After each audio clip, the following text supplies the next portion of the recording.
Man.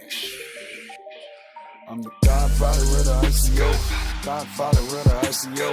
You ain't heard, now you know. Say the word, make it token go. I'm the godfather of the ICO. Godfather of the ICO. You ain't heard, now you know. Say the word, make it token go. Over that they got reviews. Winning when they say I lose. My mafia is on the moon with the godfather. Godfather. Listen, over that they get reviews. Winning when they say I lose. 100 DEXs to the tune. I'm the godfather of the ICO.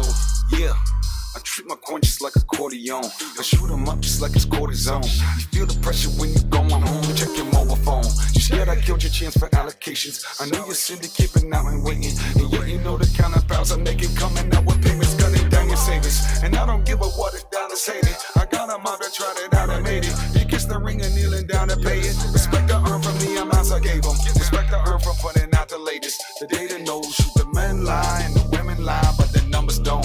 Godfather of the ICO. You know, they call me the godfather of this thing. This ICO thing of ours. I made them an offer they can't refuse. I see an ICO. If I say you're dead, get dead. If I want to get in business with you, we get in business. Godfather of the ICO. Godfather of the ICO. You ain't heard, now you know. Say the word, make it choke and go. I'm the godfather of the ICO. Godfather of the ICO. You ain't heard, now you know. Say the word, make it choke and go. Over that they can review. When they say I lose. My mafia is on the moon. With the godfather. Listen, over that they can review. When they say I lose. 100 DEXs to the tune. I'm a godfather of the ICO. Make it hit when I give a tip. My revenge, I would spend, let me make a dish. Telegram got the man feeling like a don. They call me godfather, figured I would make a song. You can't refuse, I will not lose. Hey, what's up, crypto family? Happy Saturday. Oh man. Yeah, so I woke up earlier than normal. I was up. I had lots of time to kill. So I said, you know what, let's do a back-to-back live stream. Because I saw there are lots of questions people had regarding Uni, and this was definitely a big week for DeFi. And I know you have lots and lots of questions, so I want to make sure we go through and answer all your questions. So this is going to be one of those just straight AMAs. So if you guys have any questions for me, just fire away. So let's see who is on the stream. So I'll just give you a sec here. Shout out to Sean. What's up, Sean? Salim, what's up? What's up, yo? Why Dasavani? What's up? Boom, Magni1, that's what's up. Alex Wong, Sammy, Dean Collins, rock and roll, let's go. Aditya, what's up, Aditya? Please share your thoughts about ByDAO and Luxo too. So I've shared my thoughts on ByDAO before. They haven't really changed. It's very early stage, very experimental. So I would not hold that long term. But I mean, if you have an interest in it, then probably just look to trade it and kind of have it prove itself over time, right? Because I definitely don't want to poo-poo on any project because, I mean, I could be wrong, but I mean, I would not go all in right now, right? I would just kind of give it time, right? So maybe just kind of trade it, and then as it gets better, then get into it, right? Okay. Let me just take a look here. Not sure what's going on here. Okay, we had some trolls. Had to kick the trolls have had to exit the chat. Okay, Crypto Compound, what's up? Devil up. Giuseppe, what's up, Giuseppe? Gabe says, should we keep a small moon bag? I'm not sure on Uni. Okay, so yeah, let's hop straight into it, right? Because that's why people are here, I assume, right? Because that's the title of the stream. Okay, so my thoughts on Uniswap. So our team is currently doing a code review. So I can't really give an official recommendation per se. Obviously not financial advice. However, I think there's a good probability the code review will be very positive because Uniswap has done a lot. It's been very innovative. So, and actually, I think we did do a code review a while back because we had rumors that they were possibly launching a token, but then we put it on the shelf because we realized that they had no token right now. Right? But after this week, after they basically were backed in the corner, their back was up against the wall, and they had to launch a token. Otherwise, they could have died. Like, because what we've realized in the last few months with SushiSwap, with all these other forks that are stealing liquidity. For those who don't know, SushiSwap basically forked Uniswap, meaning that they took their entire code because it's open source, and they just added a token to it and gave it out to their community. And they were able to steal away 75% of the liquidity from, right? And Uniswap was basically backed in the corner because they saw 3/4 of their liquidity gone. Now, some people are saying that that's not the true numbers, but either way, right? Regardless, a large amount of liquidity was taken away from them. And what can we take from this? The lesson we get from this is, one, crypto investors are not loyal. I mean, they're not loyal. I mean, kind of like Chris Brown. But anyway, I mean, pretty much they will go wherever there are gains. They're only loyal to that moolah. Crypto investors are only loyal to their gains, and wherever the gains are is where they would go. And whether it's Uniswap, whether it's SushiSwap, regardless, they go to what gives them the best return on investment. And if anything, you actually have to love it, because they're true crypto investors and traders are true to their core. They're capitalistic. You know what they're about. They're about making money, right? So if you're able to appease that and help them make money, then they will ride and die with you until they start making money, right? But actually, it was a well executed move by Uniswap, issuing a token. I'm not sure whether they had planned on doing this before or whether it was something they had to rush as a result. My guess is they probably rushed it a lot faster than they would have liked because of what was happening, right? But either way, in terms of the actual project and the token disclosure, I have tokens as well. I have some from having a wallet, and also being a liquidity provider. So, but yeah, I mean, I've not sold mine. I'm holding mine long-term as a long-term stash. I know some people are planning to sell, but to me, that does not really make any sense, right? Why would you sell Uniswap? Because this is literally the best DeFi project out there. I mean, I don't think that's going on a stretch, right? Now, I know maybe if you're a short-term trader, maybe it makes sense to kind of sell the pump, then buy back at the bottom, right? But I mean, if you're on my channel by now, you know that I'm not really a trader, right? I'm basically, because when I see something that has value, then to me, I view this as something that is to be held long-term, especially if it can pay you basically by adding liquidity to their protocol, right? So that is an extra incentive to hold.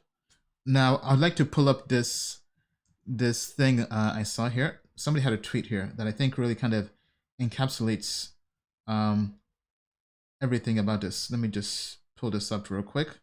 There was a tweet, and let me pull up my screen. Yeah, so this is from Mark Billy Zeller, who's from Aave, I believe. And he says this. He says, do people selling UNI at $3 a piece realize they're selling the governance token of a protocol generating more fees than Bitcoin? Uniswap version 2 has 0.05% protocol fee built in that just needs to be activated by a vote. And currently that's about $180,000 per day. Then he has this picture here. Right, so if you put this in perspective, Uniswap is once they turn on their switch, whatever, right?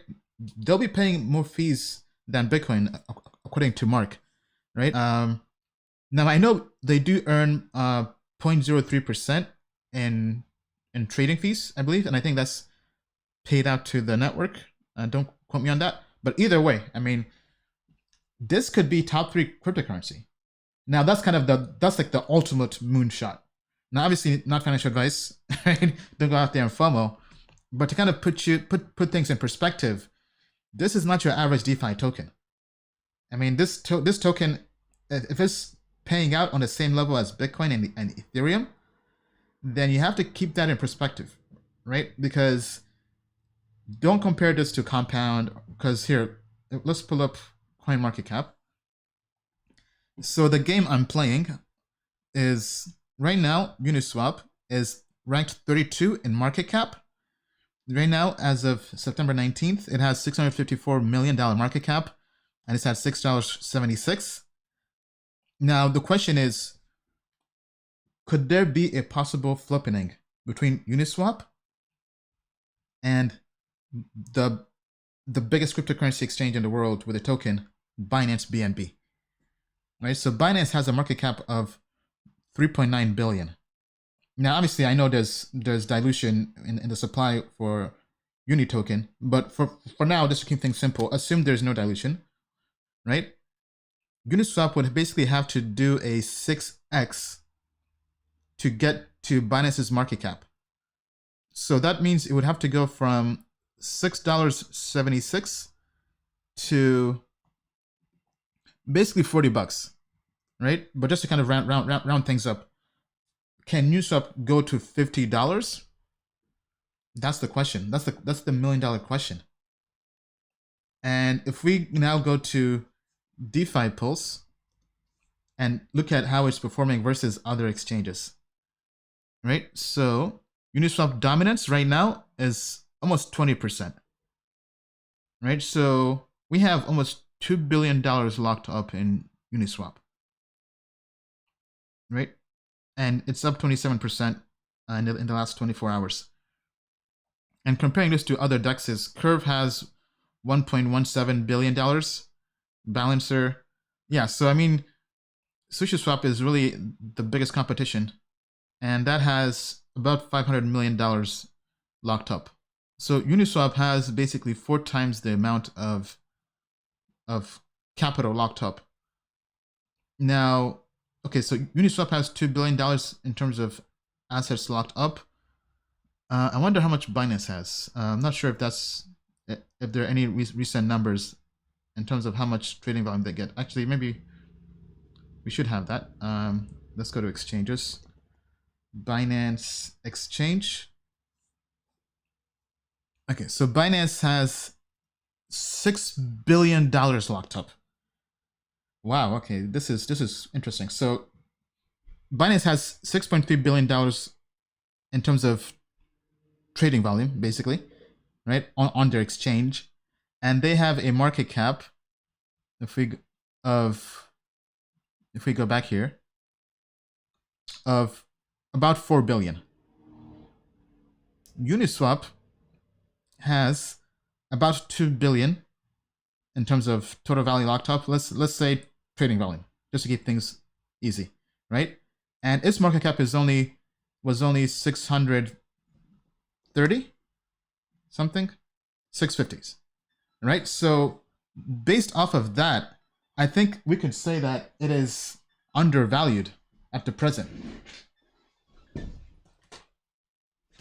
right? So as a result, I mean, I'm holding this long term. Now, this could definitely dump because in crypto you do have those cycles, right? A new coin gets listed, everyone FOMOs into it because it's new, it's sexy, it goes up, then it crashes, then it has kind of like that period that cools off, and that's where the value investors accumulate.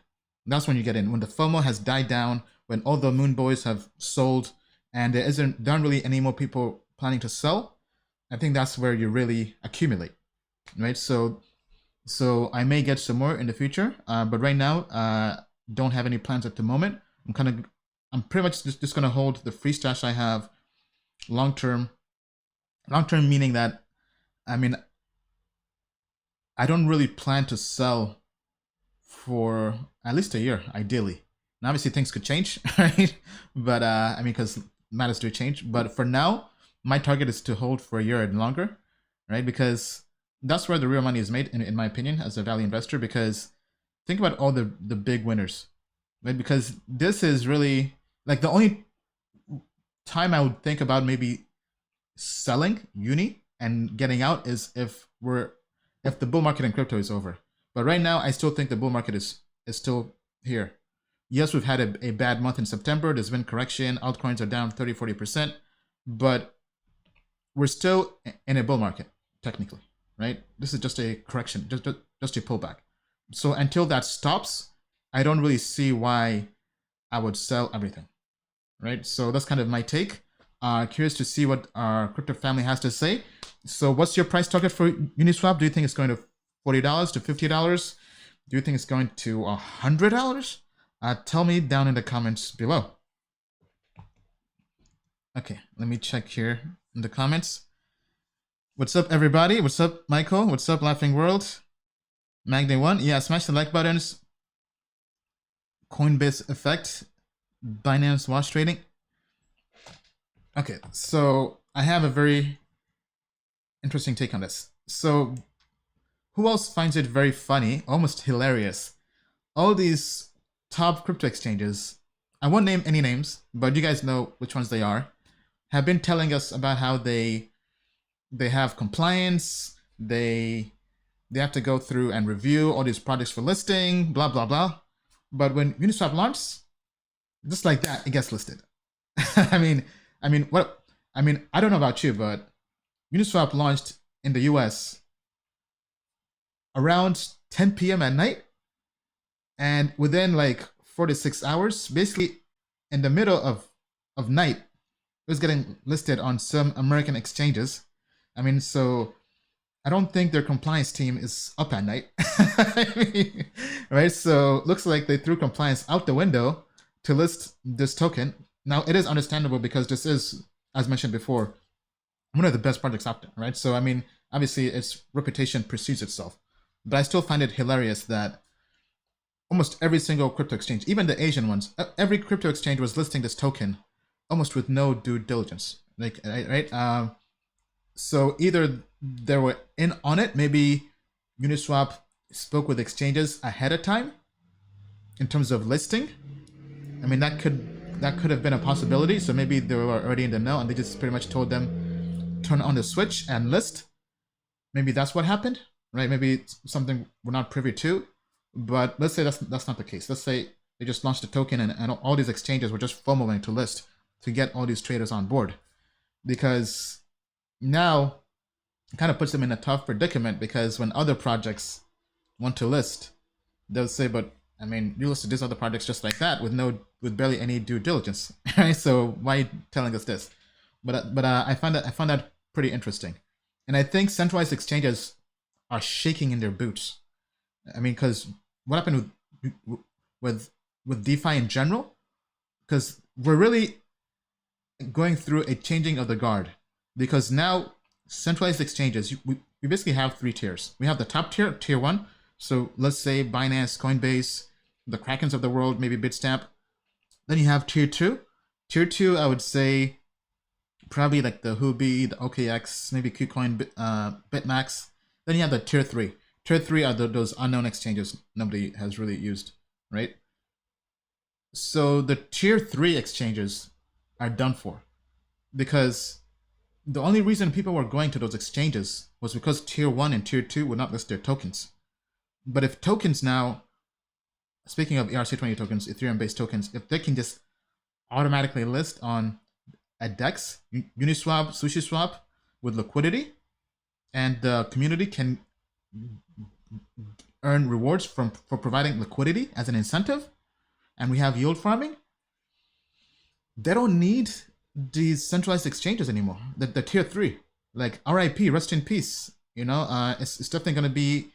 I mean, this is the part where we cue that African funeral meme to all these tier 3 exchanges, because the only way they'll stay in business now is by listing non-ERC20 tokens that the tier 2 and tier 1 exchanges don't want to list. Because first of all, they barely have liquidity. And if they do, it's wash trading, it's fake volume. Now people, if you have an ERC20 token, you just go to Uniswap or 1inch Exchange, these DEX aggregators, and you trade there, right? And now even they, for some tokens, don't have liquidity as well. But I mean, I'm kind of projecting outward. Imagine 1 year from now, 5 years from now, how far can this go, right? As DeFi gets bigger and bigger, all these tier 3 exchanges are done for. Then we go to tier 2. Tier 2 exchanges are just rushing to list all these DeFi tokens, which are all ERC20 tokens, just to keep up. So they have to just list very quickly. And the only moat they have at the moment that could possibly keep them in business is they have more trading volume than DEXs, than Uniswap for the long tail of tokens, right? So when I speak of Huobi, OKX, KuCoin, BitMax, those exchanges typically have more trading volume, right? So for example, if you want to go to a new token, and early on there would be liquidity on a DEX, but after some time, if the FOMO dies down, it might subside. While on those exchanges, typically they might have their own market making, or they might require products that list on there to have market making, right? But the only exchanges that I think have a strong moat to survive are the tier 1 exchanges, and their moat is essentially just being a fiat on-ramp. You can basically send your money there, your dollars, your cash, your dollars, your euros, your yen, your sterling pound. You send it there. That's how you onboard into crypto, and then you go to DeFi, right? But imagine if DeFi were to get a fiat on-ramp. What would that do to crypto? What would that do to all these centralized exchanges? Honestly, I think that's their worst nightmare, right? If somehow, some way, Uniswap were to add a fiat on-ramp, I mean, why would you need these other exchanges for, right? I mean, I'm not sure if there's anybody building that, whether there's a decentralized fiat on-ramp. It's probably going to be tough because of regulations. But I mean, because if fiat on-ramps were added to DeFi, that would be a game changer. Now, obviously, that might entice regulators to come in and basically cancel the entire DeFi party. But I mean, I think, yeah, so it's kind of a tough case. But anyway, that's kind of where I'm thinking, right? But I think the top tier 1 exchanges are the ones who have a moat, and that's being fiat on-ramps. But other than that, I'm very bullish on DeFi, very bullish on Uniswap, all these DEXs. I think it's the way to go. It's the future. I mean, to a point now, I don't really use centralized exchanges. And because it's even come to a point where if the token is not an ERC20 token, I can trade on a DEX. I don't want it. I mean, that's probably the reason why I haven't bought Polkadot yet. I mean, because it's a hassle having to go to an exchange to transfer my money. Essentially, I'm just lazy, right? Because Uniswap and MetaMask has made things so simple that, I mean, it's the way to go. I mean, if anything, I think the big game changer that takes DeFi to the moon and beyond are synthetic tokens. Because if, let's say, somebody could just buy an ERC20 synthetic for Polkadot without having to actually hold Polkadot. Because then you're basically getting the upside without having to go to a centralized exchange. So I'm very, very intrigued by these synthetic platforms for DeFi. So our team has been looking into synthetics, into UMA. I've mentioned that a lot. That did a 16x. Congrats to anybody who got in. But we've also been looking into some option platforms as well, right? So Open as well. And we also looked into Hedget and Hedgic, I believe. Those are some option platforms as well. But in general, I think derivatives could be the big play, right? Because nobody wants to own all these different assets or have all these different crypto wallets. Because at least to me right now, the perfect dream case for DeFi and crypto, all these different crypto assets get tokenized as synthetics, as ERC20 tokens, and we can trade all of them in a decentralized fashion on a DEX. Uniswap, SushiSwap, whatever, and everything else gets built on top of that, and we basically have composability. I think that's a real game changer. That's how crypto goes mainstream, right? All this different silos, different blockchains. Nobody wants that. People just want everything universal. And that's kind of my take. I know I've been kind of rambling, but yeah, let me know what you think. Do you think all these centralized exchanges will survive? Will it be just tier 1, tier 2, tier 3? What do you think of Uniswap and DEXs? Do you think they'll replace everything? They'll be this flippening where they surpass the top exchanges like Coinbase and Binance? Tell me what you think down in the comments below. Okay, all right. Let me check the comments and see how we're doing. What's up, crypto family? Please smash the like buttons, subscribe. This is a very rare Saturday stream. What's up, Mateo? Token Metrics family in the house. Okay, wow, so many comments. Let me try to catch up. So hopefully I answered your question, Gabe, on Twitter in terms of keeping a moon bag. I am. I'm definitely keeping everything. But I mean, if you're a trader, if you're concerned about the volatility, then it does make sense to take some profits and keep some for the long term. But for me, I'm keeping everything because I don't need to sell now, right? What's up, Ademar? What's up, Karan? What's up, my boy? What's up, Alpha? Sammy? Some TA on Uniswap. Well, I mean, let's leave the TA to Bill. So we'll have Bill do TA on tomorrow's live stream. That's every Sunday around 6 p.m. Eastern time. So we'll have Bill do TA on Uniswap. What's up, Q8 Khan? Okay, Adamar. Okay, question of the day. Okay, so Adamar is asking, if I had 1K to invest, which coin would I invest in right now? Okay, all right, very, very good question. So if I had $1,000 to invest, and you're saying if I had to invest in one coin, meaning that no diversification, just purely one coin, pretty much all in. Very tough question. I mean, I always preface this by saying, not financial advice. Then the next question I always say is, it always depends on your time frame. If you're trading for a week, for a month, for a quarter, for a year, everything varies, right? So let's say the time frame was, if I had 1 year, and I wanted to hold this coin for 1 year or longer, what coin would I put my money in and go all in on? Good question. Good question. Honestly, actually, let me see if I can pull up our quant grade. I'll probably use Token Metrics. So if you haven't joined Token Metrics, be sure to join. We're working on launching a quant grade, and this has been by far the best and the most accurate model we have. This model has not been launched yet. We plan to launch it hopefully by the end of the month, or maybe as late as early next month. But this model right now, the accuracy is about 76%. For perspective, our best performing model right now is our technology grade, which has this 65% accuracy. And for perspective, a good trader has an accuracy of about 50 to 55% in terms of their win-loss ratio, right? So this is working so well that we're thinking about just removing the human element out of our ratings, meaning that there'll be no manual human code reviews or fundamental analysis anymore, because that takes time, and we have an AI model that works a lot faster, that's 11% more accurate.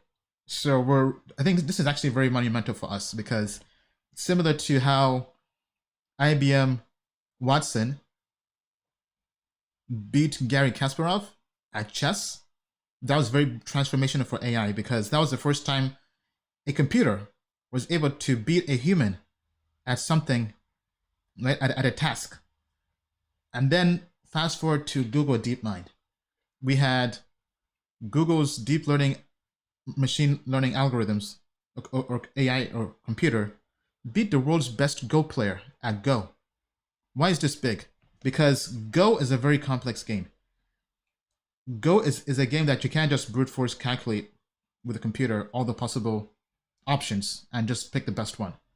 Because the number of moves in Go exceeds the number of subatomic particles in the universe. Let's think about that. You can't just calculate all the options and find an answer. So with Go and with Google DeepMind and basically the innovation of deep learning, AI had to learn in the same manner as a human brain using neural networks. And this was very, very transformational, right? And now we're applying that same deep learning to cryptocurrency investing and data. And I think we've now reached a level where we can say that the AI is really better than a human, right? And this model, the quant grade, is so good that we're about to just remove the human element out of it I know some people might still like the fundamental grades and all that stuff. We might just do that as investment reports, but because this would allow us to really add tokens a lot faster, because we could just import everything from CoinGecko, CoinMarketCap, run it through our models, probably give it about a month or so just to make sure it has enough pricing data, and then purely go through and do the grade. But anyway, let me open that up here. Just give me a second. Quant final grade.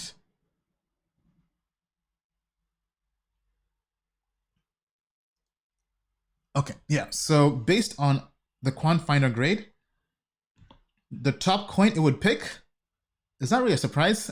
It would be Ethereum. Right? So Ethereum would be that top pick. I know probably some people are probably upset because they're like, Ethereum, I already knew Ethereum, right? But basically, if I had to pick one coin, I'll just put my money in Ethereum. It makes sense. We have DeFi, and Ethereum is, I'm very, very bullish on Ethereum. You guys know that. I've said that I think by the year 2030, Ethereum would surpass Bitcoin in market cap. Okay, but let's say you want some other altcoin, right? So let's go through the top 10 picks on our new quant grade, which hasn't even launched. Right now, you guys are just seeing the raw API. I mean, like, that. So let me just pull this up, right? So top 10 grades, we have Ethereum, we have Yearn Finance, YFI is number 2, so very, very bullish on that long term. Polkadot is number 3, then surprisingly Zcash, okay. Then we have Pax Gold as number 5, then we have Blockstack, then Dash, then Matic Network, then Synthetics, then surprisingly Mainframe. Mainframe did do a rebrand, so keep an eye out on that. Then we have Monero, then Cosmos, then UMA, then Binance, then Compound, then 0x, then Bancor, then Ampleforth. Okay, so pretty much this list goes on, right? These are all the different cryptocurrencies in our system, but those are the top ones based on this new, very innovative quant grade that hasn't even launched yet. So I want to just kind of preface this by saying nothing is perfect, right? If you're looking for 100% accuracy, don't follow the model because nothing is going to be accurate. But from our testing, it's been more accurate than all the other models. And just look at this, right? This is the power of the AI. So kind of following up what I said about DeepMind and kind of that being very transformational. So our AI model has basically gone through and rated cryptocurrencies based purely on quantitative data points. So right now, this model looks at 54 data points, right? And looking at this 54 data points, it's built, what I would say is a very good portfolio because these are cryptocurrencies our team has been very bullish on, and our AI is able to find those same coins without any human intervention, besides just actually coding the actual model, right? So, I mean, if you asked anybody in crypto whether this was a good portfolio, I mean, because Ethereum has done well, Yearn Finance has done well, Polkadot, people are very bullish on that. Pax Gold is a good hedge, having exposure to gold, especially when stocks and equities are crashing and we're heading into the election and things are typically unpredictable there. Then Blockstack, our team has also been bullish on that. So it was able to pick Blockstack with no code review. I mean, that's powerful. Matic Network, you guys know I own that long-term as well. Synthetics, I own that right now as a short-term trade via the price prediction, but that's not done well so far based on the indices because the market crashed. Cosmos and UMA, our team has been bullish on those, right? So, I mean, guys and girls, I mean, we think this is a game changer. Like people have been asking us how we keep on planning to improve token metrics, but this quant grade is it. I mean, like, very rare will you even find me myself saying that, you know what, Ian Bellina is gonna hang up the cleats and just be done with doing code reviews. And I'm sorry, doing fundamental reviews and having our team do code reviews. Because this quant grade is that good, we can basically find the top projects. And the key thing is before they even do well, right? Obviously right now, the market is kind of crashing. So it has cryptocurrencies that have done pretty well. But in general, the power of this is the model is looking into upside, but also looking into the risk management part of it, right? Because risk management is one of those metrics we also factor in, right? So it does track the max drawdown, the Sharpe ratio, the Sortino ratio. So all these different quantitative data points. It looks at it, and the model is able to find the best risk versus reward. And we think this is going to be a game changer. I mean, quite frankly, we may just retire a few of the, maybe even half of the indices, right? Because this might be that good. But I know some people might still want to focus purely on fundamentals. But tell me what you think. Tell me down in the comments below. Do you guys want to just go purely with the quant perspective, remove the human side of things? Or do you guys want to keep the human part of things as well? Right? Because right now, I mean, the AI is cleaning up. It's mopping the floor with humans. Right? And sometimes you just gotta face reality. And reality is the AI is very powerful now.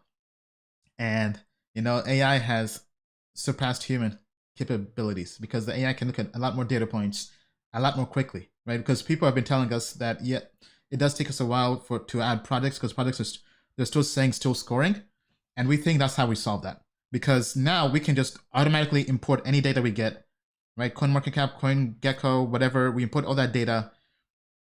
And the only requirement we'll have initially is probably waiting for 1 month before giving a grade, because we don't want to give a grade to something that's been trading for 1 day, right? Because then we can pretty much, that wouldn't be good risk management in general. Even if the models are accurate, just to be safe and cautious, we think we give it 1 month, then we add it, right? Because the model will kind of give it some pricing data, some price action. But we think that could be a really big game changer. All right, so tell me what you think about the picks, right? So to recap, right, back to the person's question. I know it's kind of been a long spiel, but if I had to pick one coin to put my money in, if I had $1,000, it would be Ethereum, right? That's nice and safe. You know, you aren't gonna lose everything with some altcoins. But if we had to go outside of that and pick some other altcoins, right, in the order I mentioned, based on our quant grade, it was Yearn Finance, YFI. Then let me pull that up again here for those who might have missed it. So we had Yearn Finance, we had Polkadot, we had Zcash, Pax Gold, Blockstack, Dash, Matic Network, Synthetics, Mainframe, Monero, Cosmos, UMA. Right, so that's that list. And tell me what you think. Which one are you bullish on? Tell me down below. Okay, all right, so we got a super chat. Okay, big baller from C. Will. Okay, let me read the question. Thank you for the demo. What would be for short-term investment? Okay, yeah, for short-term investment, that is very tough to say. I mean, right now, the best... Okay, let me pull up our models for short-term investment. For short-term, I'll probably just use Token Metrics, right? Because the quant grade is kind of... We're thinking the quant grade is more of a value investor grade, right? But if we go to short-term, if we go to Token Metrics platform, let me share the screen. Okay, so right now, short term, very interesting. So our models are bullish on Pax Gold. So the way I read this is Pax Gold has the highest grade for short-term trader, and the price prediction is also 13%. So this and this is a good sign. Well, the monthly TA is bearish, but I think maybe it's seeing upside in this in the short term, maybe in the next week or two. And this also tells me that the model is saying there could be a correction in both equities and crypto. So now might be the time to hedge by going into gold. And for those who don't know, Pax Gold is a gold-backed cryptocurrency pegged to gold 1-to-1. So it's basically a way to get gold through crypto without having to actually physically hold gold or have custody of gold. So the fact that it has the best short-term trading grade is actually very, very interesting. So let's go to the price prediction model here. Oh man, oh man, oh man. Okay, yeah, maybe time to add gold to the portfolio for this crash, right? So we see here, it thinks gold could go as high as 2,300, basically until mid-October before coming back down to about 2,200 or so. So yeah, I mean, so short-term investment, obviously not financial advice. This is just purely for research. Our price prediction models or AI is not perfect. It's not 100% perfect. We definitely don't want to make it seem like it's perfect all the time. However, in terms of probabilities, right, we think that does make sense from a logical perspective, right? Because if equities keep crashing, then Bitcoin will crash. That's kind of what's been happening. Bitcoin has had very strong correlation with equities in general. And when Bitcoin crashes, then alts crash as well. And in our newsletter earlier this week to our customers, basically that's kind of what Bill said, right? He said that pretty much we have two ways. Right now, being an alt is very risky because if equities crash, Bitcoin crashes, alts will get wrecked. That's kind of what happened this month, basically. However, if equities don't crash and Bitcoin goes up, Bitcoin rallies, alts will crash, right? So because of Bitcoin dominance. So either way, being in alts was not the move this month. And as mentioned before, I was pretty upset on myself because the price prediction model has basically had its worst month to date, but it's because we changed it to not add stablecoins, right? We should have kept it the way it was, because last month in August it had stablecoins. Half the portfolio was in stablecoins. Then this month again, initially it had stablecoins, but we changed it to not add stablecoins, and that was not the move, right? So in the next update, it will be able to recommend stablecoins as well, right? So for those who are wondering why it recommends stablecoins, that's why, right? Because you have to hedge, right? And for us, it's better for us to be safe as opposed to being sorry, right? And basically, markets don't always go up. Trying to maximize or optimize for gains is not the move. We have to really manage the indices to be very risk averse, right? Especially in times like this, and also in the future in general, right? So going forward, we'll definitely kind of make that change, even if customers don't like it. And we do also plan to create an index based on the quant grade, and we think that might be the most popular one. But yeah, so hopefully that answers your question. C-Roll 2000, thank you for that. Okay, let me check in with the comments, and be sure to smash the like button and subscribe. This is a very rare live stream on a Saturday, so let's make great use of it. Okay, so we have Magni1. Question is, what do you think of the FUD about XRP? Also, MobiPay has a lot of partnerships. Have you done your own research on it? I've not looked into MobiPay, unfortunately. And XRP, there's always been FUD on XRP. And mainly because it's not decentralized, right? The entire team pretty much runs the project. And then they've been selling and dumping on their community. So let's take a look here and see what Token Metrics has to say on XRP. So at the moment, it's just an okay grade. This is short term. If we go to Value Investor, it's even worse. So let's stick to short term. So short term, our price predictions are saying XRP could go to about 22 cents before recovering and going to 25 cents. So pretty much it's just going to go sideways, essentially, right? So not really seeing much there from a price prediction perspective. If we go to a TA perspective, the TA shows it's bearish. Now, the TA models are different. TA looks at purely the indicators, while price prediction looks at historical pricing, right? So now, in terms of the FUDs, I mean, there's always FUD on XRP, so not sure which FUD you're speaking of, but I would just go based on what our price prediction and models say, and it's pretty much going to go sideways. That's why I think it also has an okay grade, right? So that's kind of that on XRP. But hey, tell me what you think. Are you bullish on XRP? I know XRP has a huge community, so if the Ripple army is here, definitely comment. Tell us what you think about XRP, why you hold it, and be sure to smash the like buttons. All right, on to the next question. Hey everyone, hit the like button. Yeah, absolutely. Alpha Diallo, what's up, brother? How are you? Ian, take me 100x, please. Yeah, I mean, hey, we all want to go to the moon and beyond. We just landed on the moon in the Lambo. Yeah. Okay. All right. Here's a good question from Christopher on Facebook. What are your holdings like right now? Very good question. Very good question. So, actually, yeah, I should update my disclosure list because typically I do that about every quarter or so. So my current holdings, I have Helium Network, I have Matic Network, I have Uniswap, I have Ethereum, I have. So I would say those are pretty much like my long-term stash, long-term portfolio.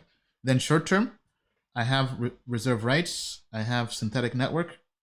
Those were trades based on the technical analysis index on Token Metrics and also based on the price prediction index. And those haven't panned out too well this month. This month has been a bad month for short-term trades. Then I still have some Chromia actually. I got because that was vested. So I think the last batch I got was in the last month or two. So I still have some Chromia. And actually that's been going up, but I plan to sell that. Then I still have some 1101 network. Those are pretty much have been worthless. I mean, essentially there's no volume. So that's kind of just like a write-off essentially. I still have some MetaHash as well. I've still been earning like a few from the staking or delegating and the nodes, but not much. I still have a few of that. That's pretty much it. Just give me a sec here. Let me just see if I can pull up and see what else I have that I haven't talked about. Oh, I have some ALOF that I got because I was an investor in Pixio Chain back in 2018, and they had like this airdrop to Pixio Chain holders. So I have some ALOF, but I'm not too bullish on the project because I haven't really done much research on it besides like just a cursory overview. And they're trying to do basically cross-chain something, and it seemed kind of FOMO worthy. So I sold a good amount. I think I sold like 3/4, and I just kept some for in case it pumps. Then I still have some yams from the yield farming I did a while back. I have some sushi from the yield farming because I was staking my synthetics on there. Then I have some rebase tokens. That's actually a friend of mine, Eric. Basically, it's a cryptocurrency that is it's basically a form of elastic supply cryptocurrency, kind of like Amperforth, kind of like all those different forks or clones, but they have kind of a different rebase model. So it's called rebase. But I have a very small amount of that. I just invested because it was my friend, and it is his project, and that's pretty much it at the moment. So that's kind of my portfolio. Let me know what you think. Right? Do you have any of those cryptocurrencies? Are there any you think I should add to my portfolio? This is a chance to show me your favorite coin down in the comments below. Okay, all right. Back to the comments. Gamus says there's also a stock market correction due that will bring BTC and crypto market down before the bull run. Yeah, I mean, so it does look like it, right? It does look like we're heading into a possible storm, right? I mean, we can't say, we can't guarantee anything per se because crypto is unpredictable and the markets are unpredictable. But actually, our good friend Elliot Trades had a very good video talking about this, talking about the possible upcoming stimulus package in the US and in Congress. And I think pretty much that could be one of the biggest factors to determine whether this bull run keeps on going, right? Whether we keep on having bliss. Because if a stimulus package comes and they basically print more money, that's one bullish for crypto because of QE and inflation and concerns and people basically having their wealth and the countries here in America, the economy just being devalued based on printing more money, right? So that would be bullish for crypto. Then the other bullish factor would be that's new money now coming into the economy, which comes into Wall Street, which comes into crypto, right? So adding more money, I think, is a win-win, right? So if that happens, we can continue the party, right? if there's no stimulus and we head into the election cycle, so based on what Bill said on the last live stream, pretty much September is typically a bad month. Then, because Wall Street, basically institutional investors, they like to mitigate risk. Because if they're already up on the year, why go into the U.S. election and not know what could possibly happen, right? So basically, the idea is, if Trump stays in power, if he wins a second term, we already know what's going to happen, right? Trump keeps taxes low, corporate taxes low, so corporate tax rate would be about 20%. So basically, we would just have a continuation of what's happened in Wall Street and the market. However, we would likely have even more social disorder in the U.S., right? so yeah, that's basically that, right? So what happened with George Floyd protests, we may have that times 2, or maybe even times 10.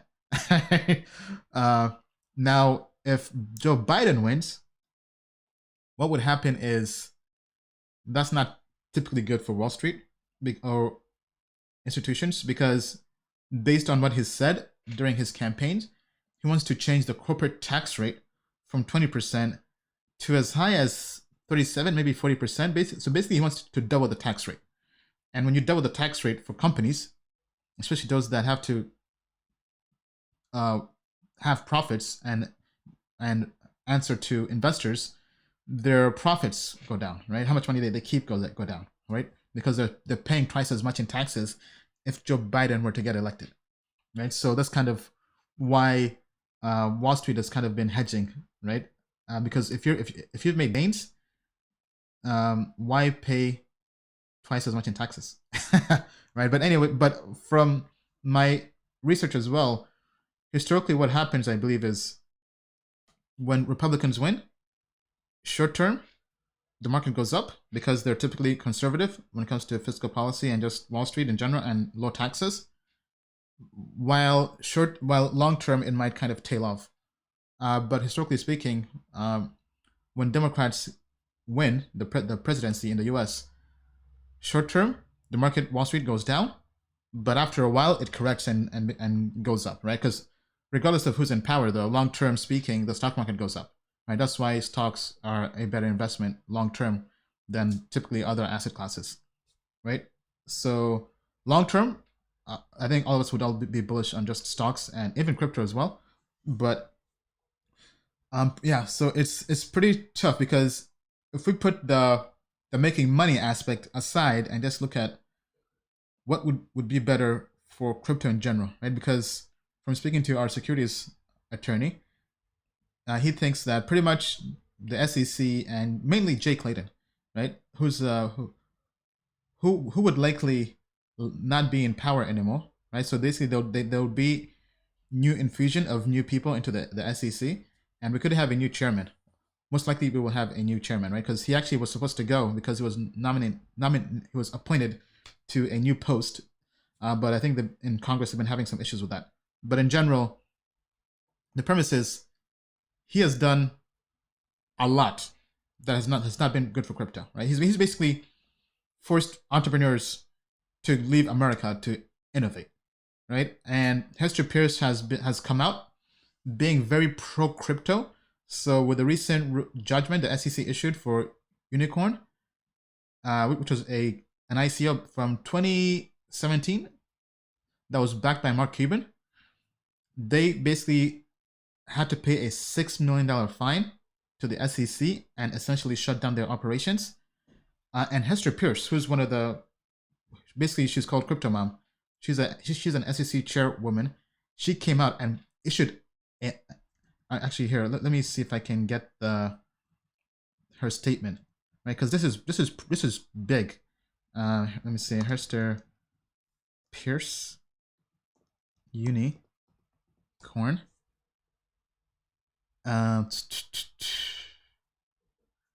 Yeah, right. So this is her statement, right? She issued basically a press release saying that publicly, I do not agree with the SEC on this. I don't think they should have had to shut down, right? So this is her second time doing this. Very rare, I think, do you find somebody in the SEC publicly disagreeing with them and issuing out a public statement saying that they were wrong, right? So I think she also sees that there could be a changing of the guard, and she really wants to innovate, right? So thank God she has been appointed again for a second term. So we should have her, I believe, for another 4 years, I believe, or 2 years. I'm not sure. I'll leave that to the political people and attorneys. But in general, having her in the crypto camp is great. And if she's coming out like this and basically going against the entire SEC or basically her peers or the boss, she maybe sees something coming. Maybe she knows that these people are going to be cleaned out and other people who are pro crypto will come in. But the entire premise is if Democrats win, that would be good for the SEC because new people would come in. And from speaking to our legal counsel, obviously they're just speculating, so just want to preface that.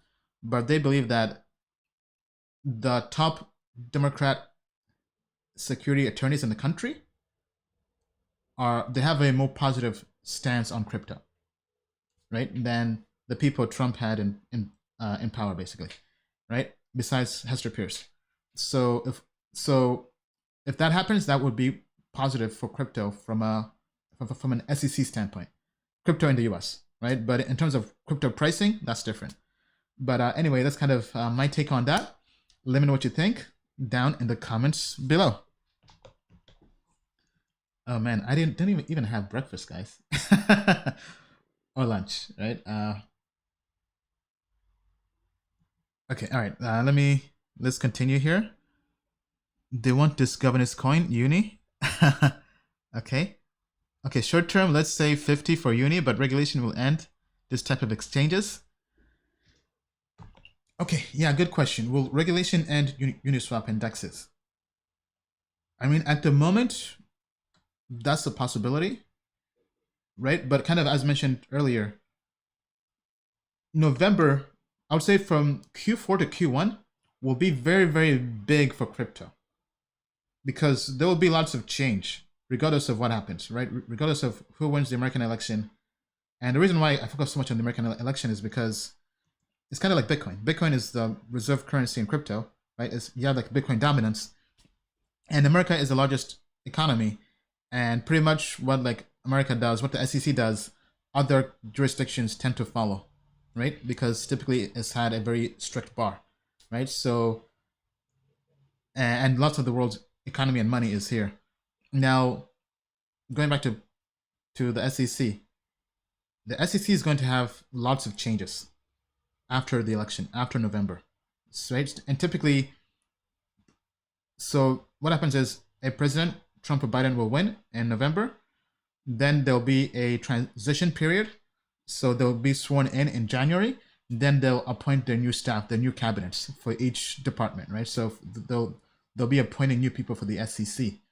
And Hester Pierce is already there, so she's not going anywhere. So that's what they have 5 people in the SEC, 5 main people, 5 chairmen, and 1 is pro crypto. We need just 3 to be pro crypto, right? So if Trump wins and he ends up putting in new people, right? Maybe he could add more people who are pro crypto because Jay Clayton is likely gone. He's basically gone, and he was anti crypto. He was like the Antichrist for crypto. I mean, he was literally the Antichrist, right? So basically, the Antichrist for crypto is leaving. So now it would be likely that hopefully somebody who's pro crypto would join, and hopefully we get 3 people who are pro crypto, right? And if Democrats come in power, then pretty much hopefully a lot of the people will be pro crypto, right? So either way, there will be lots of change coming up, and I think because Hester Pierce has put out her safe harbor proposal, basically giving entrepreneurs and companies a grace period to become fully decentralized, basically giving them about 3 years or so to kind of experiment, right? If that happens, then I think Uniswap will be good. But I mean, from a legal standpoint, obviously I'm no attorney, but Uniswap, so because the question is, are they a security? right? The network was launched before they issued their token. Their token is used in their network and protocol, right? Pretty much people have to perform an action. They have to stake and use the network to get the token.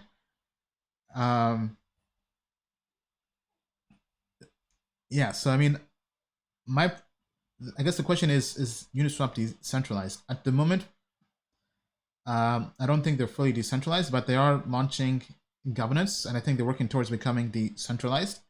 So right, because they are a central entity. Their code is open source. Anybody can fork and launch it.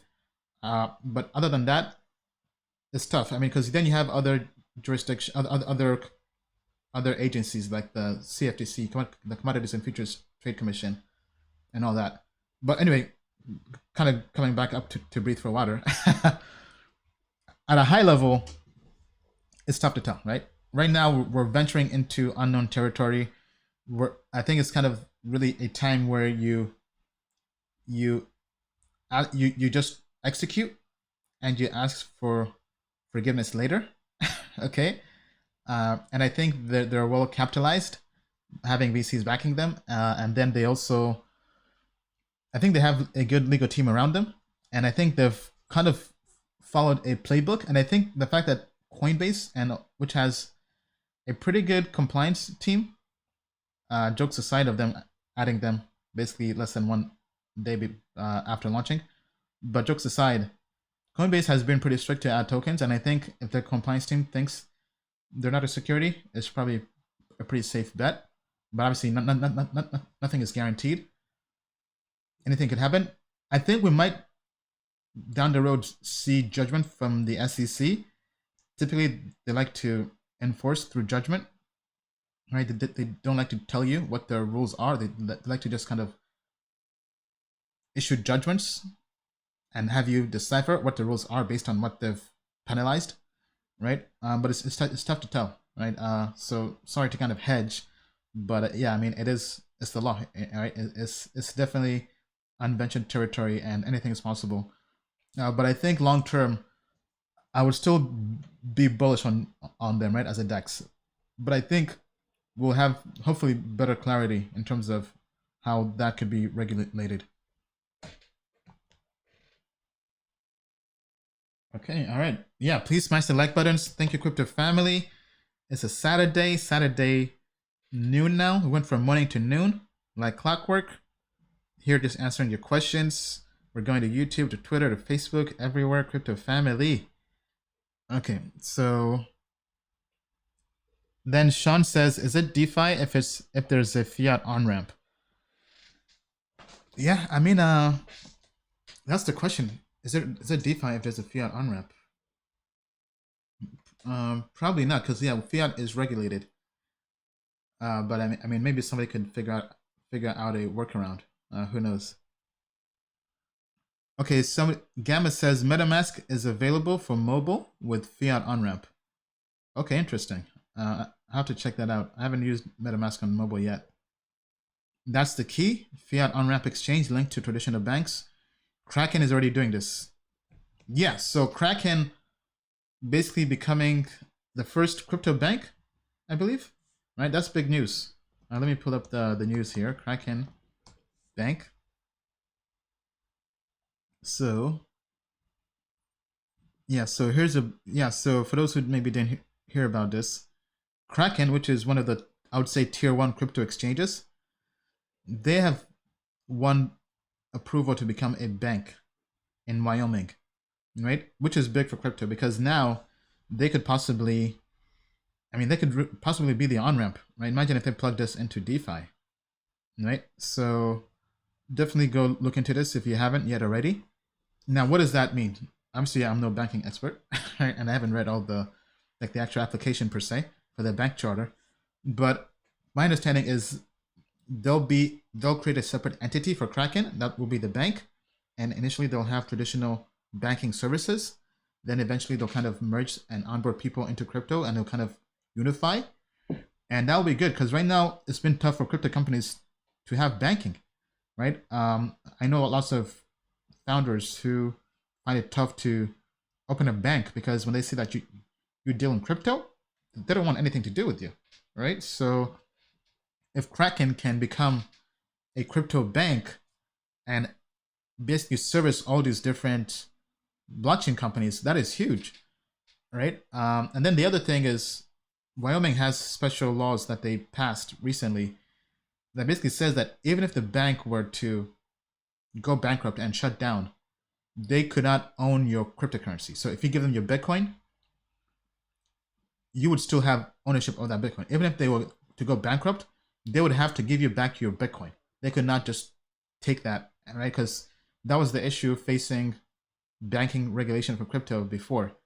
because Bitcoin cryptocurrencies are basically is a bearer asset, right? Meaning that the issue, the challenge was before, if you gave cryptocurrency to somebody, right, whoever has that asset controls it, right? Kind of like if you give somebody shares, right, like a certificate saying that this is a share in a stock, whoever has physical ownership of that owns that, right? So whoever has physical ownership of Bitcoin owns Bitcoin, right? If I transfer Bitcoin to your wallet, you have it, right? So but the problem arises is if somebody were to transfer Bitcoin to a bank, the bank would now have legal ownership of it, and that person, if the bank were to shut down, would be out of luck, right? That's kind of my understanding of it. Correct me if I'm wrong.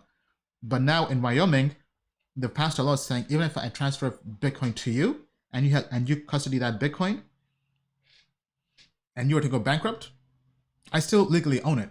Even if I don't physically have it with me, obviously you can't physically have Bitcoin per se, but just kind of bear with me, right? Even if the bank physically has it and I don't have it, they're still legally, they legally have to give it back to me. They can't just file bankruptcy and say, you know what, we're in debt, we won't pay our creditors, tough luck. That's what happens with basically with the companies in general, right? So this protects your wealth essentially, right? So that's why Wyoming is very innovative, and it's a good time to be in crypto. I mean, times are changing, lots of innovation. I mean, just think about this. We are very early in crypto, very early, right? And all this is happening.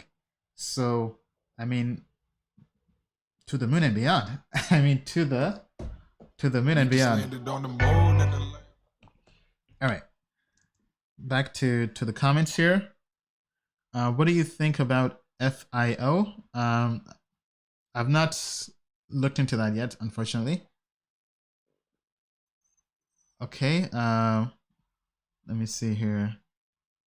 It won't be $30 gas fees, that has been saying, but it won't reduce it to less than $1. Okay, not sure what you're talking about. You're talking about Uniswap and DEXs and gas fees in general? Okay, Conflux, rare open blockchain endorsed by Chinese government. Conflux forked Uniswap and SushiSwap, developing Moonswap, adding L2, layer 2 solution for high throughput and zero fees.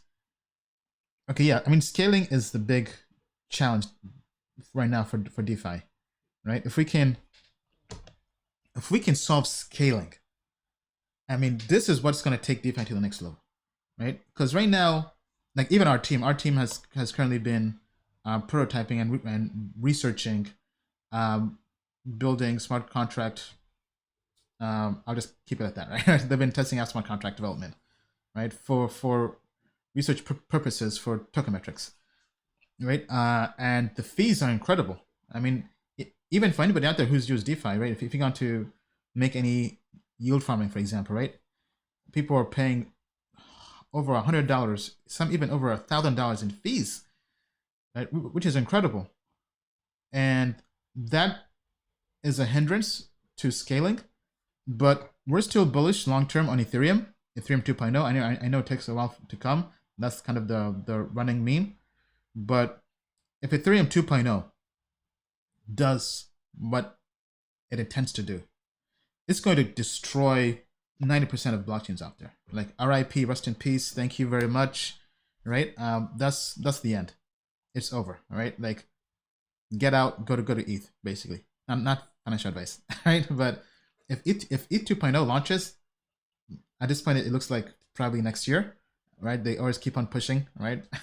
But basically, if they launch, let's say Q1, Q2 next year, every blockchain that was meant to be an Ethereum killer is done. Because now everything is on Ethereum and it has scaling with lower fees. That's going to be a game changer. But let's say Ethereum does not do that. What other blockchains would have potential? I mean, at this point it's tough, but just kind of going based off of our ratings, right? We're very bullish on, I mean, not a blockchain, but Matic Network Layer 2 scaling solution. Bullish on that. I do own that as a long-term investment. Other Layer 2, our team, Andy, who's a new code reviewer on our team, did look into XDAI, and XDAI is legit. XDAI is legit. The tech grade is on Token Metrics, so if you're a customer, go check that out. We also did email a code review to our customers, to our premium customers. That's hodler plan and above. Actually, maybe even the basic plan might be on the email list. I have to double check. Actually, it might be just hodler plan, but we did email out kind of like a short. Actually, it was a code review on several projects, and XDAI was on there. XDAI is legit. So right, I would monitor the projects on the Reddit staking competition, right? So you have XDAI, you have Matic Network.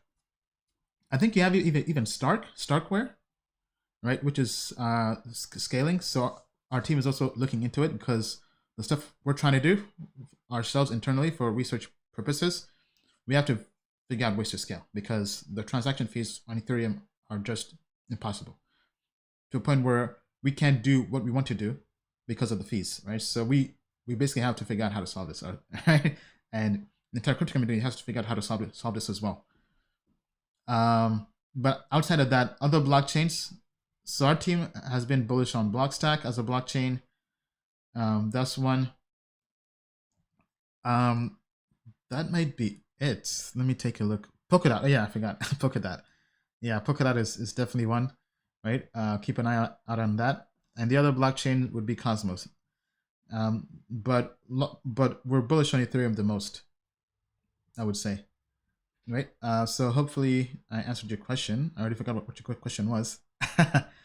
Okay, question was about layer 2 scaling solutions. Yeah, so we definitely do need that. And I think if anybody who's curious, look into Matic, XDAI, and Stark. Those are the ones to look into for layer 2 scaling. And if anybody has any others I missed, tell us down in the comments below. Okay, all right. Uniswap would be cool. Is Oasis protocol going to be offered on Coinbase? I'm not sure. I haven't heard much about that yet. DEXs need a fiat on-ramp for sure. Yeah, absolutely, Joshua. Okay, all right. Let me go to some other questions here. Apologies, I might skip some questions because we have so many comments here. Be sure to smash the like button and subscribe. Are you watching any college football games? Actually, not at the moment. But I miss college football. Actually, my favorite video game of all time was NCAA football. Oh man, that was the game. That was the game. I mean, I'm still salty at EA Sports for canceling that game. EA Sports and also Sega back in the Sega days.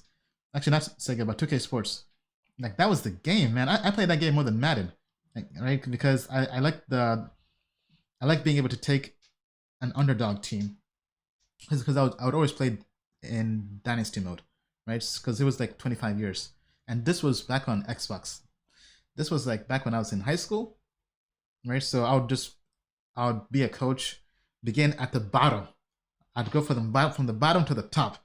I would basically pick the worst team, go there, over the course of like 2 or 3 years, turn them into a winning program, then find a job into like a mid-major, then turn that into a winning program, then go into a major program like a Big Ten, big school, whatever, then turn that into a big program and win the national championship, right? I always loved going through that, going from the bottom to the top, and it was good, right? Definitely missed that game, but I haven't been watching it on TV as much. But I've been watching the NBA playoffs, man. Nothing like NBA playoff basketball, right? Like I think that's my favorite time of the year, NBA playoffs, and also playing NBA 2K. All right. back to the live stream. Can I still claim 400 uni, or am I late? Yes, you can. So there isn't a deadline, because I believe as long as you have access to the wallet, you can claim. I don't believe there's a deadline. Quote me if I'm wrong, but I didn't really see anything about a deadline. Thank you for taking time from your Saturday, Ian. Smash up the like button, guys. Thank you, Diego. Crypto family. XRP will jump to $5. No one will see it coming. Okay, all right. Thank you, Spencer. All right. What do you think of Cypherium? I've been hearing a lot about it, but haven't honestly looked into it much, so can't really comment too much on it. But I'll probably just do TA short term for now. Just kind of see if the TA is bullish on that. Maybe we'll have Bill talk about that on tomorrow's live stream. What about Power Trader ICO? I haven't been doing ICOs at the moment, so can't comment on Power Trader.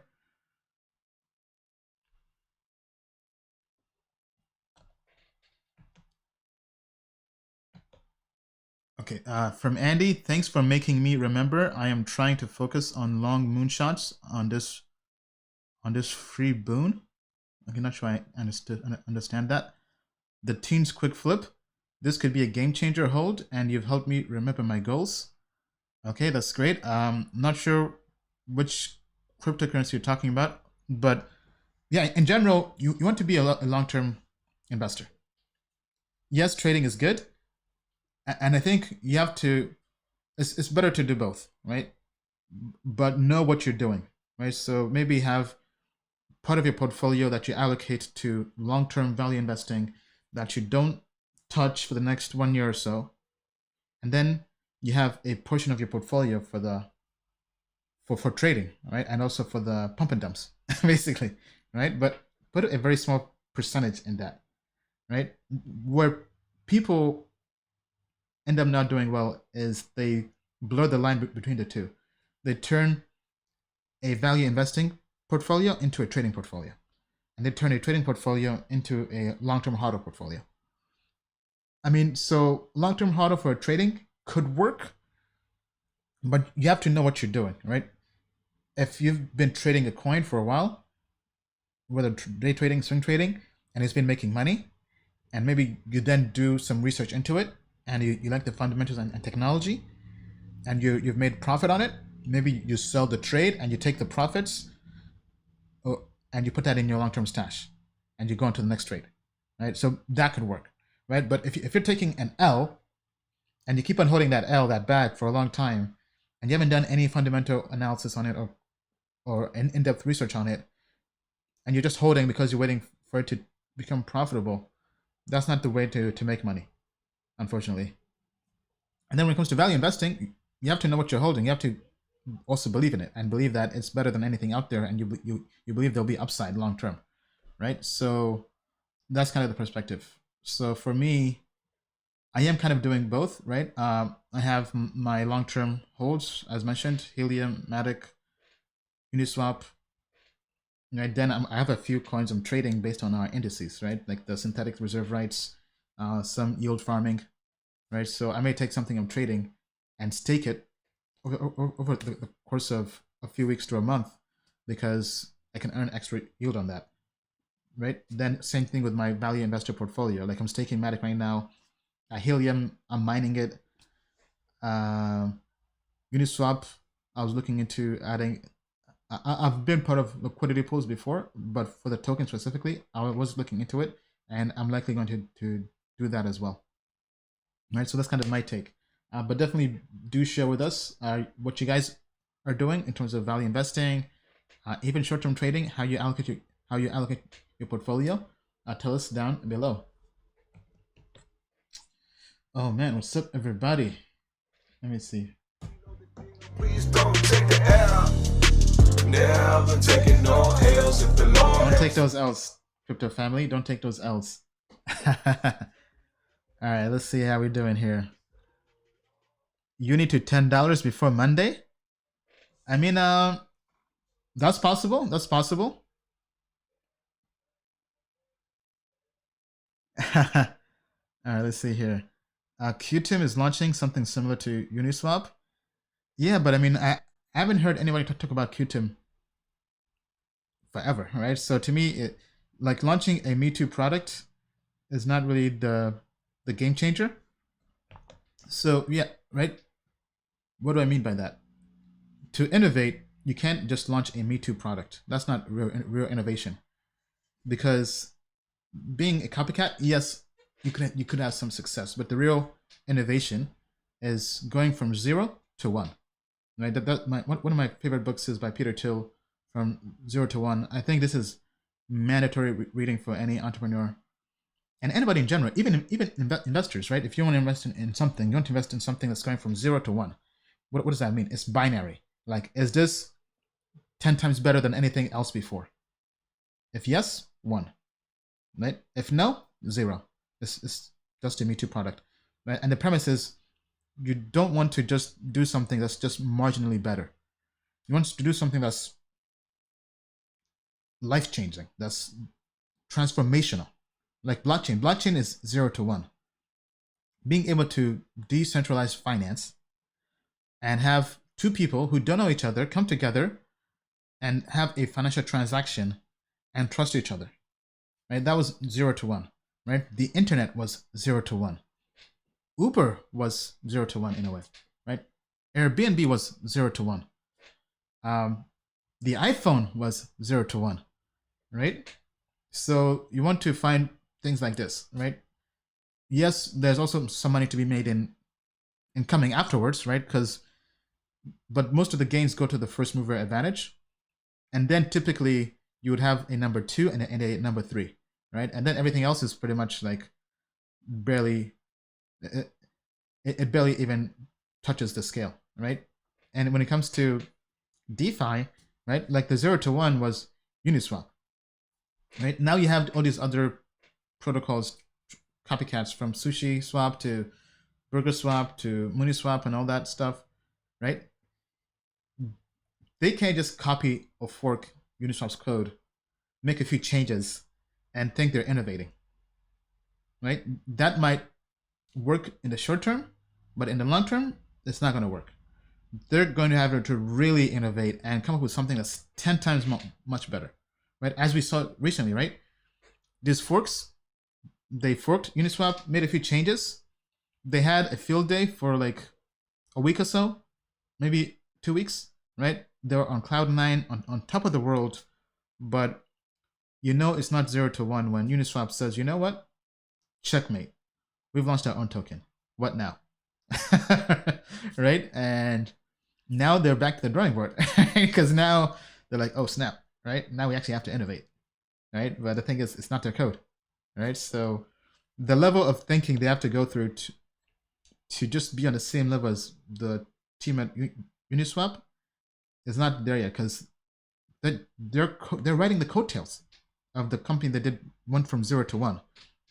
So, to answer your question, I mean, Qtum just copying and doing their own DEX, yes, it would definitely add value to their blockchain and what they're doing. But for Qtum to really be a game changer, they have to be a game changer. And they can't just copy what somebody else is doing. They have to, like, Qtum should have had their own Uniswap before Ethereum did. Right? That would have been the game changer that would have brought people to their platform. Right? But copying everything afterwards is not true innovation. Right? So they have to really think about something that they haven't done yet. Right? So that's kind of my take on that. We want low caps. We want low caps. Well, I mean, go to Token Metrics. We have low caps, right? But I mean, right now in this climate, you want to be careful, right? Because right now we're in a correction. There's been a healthy correction in the market. And if you're bottom fishing, right, as Bill says, bottom fishing can be an expensive sport, right? So definitely be careful. If anything, you want to be hedging right now, right? Whether it's stablecoins or gold, like Pax Gold, right? Part of your portfolio, or you want to be in high value projects.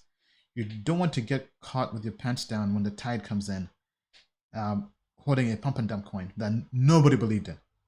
Okay, that's not the place you want to be in, because lots of people went through that in 2018 and parts of 2019, right? So if you've been here for a while, don't forget what happened, right? Because everybody wants to be in a low cap coin, right? But don't forget, less than a year ago, like literally September, October last year, nobody, and I mean nobody, wanted to be in altcoins. Meaning that nobody wanted to be in low caps, right? So all of a sudden now people want to be in low caps, because in crypto, things can change overnight. And I think this is very crucial, right? If you're new to crypto, you do not want to overlook this, because you could be on the moon, you could be on cloud 9, you could be on Moon Lambo, and you go to sleep and you wake up and it is hell.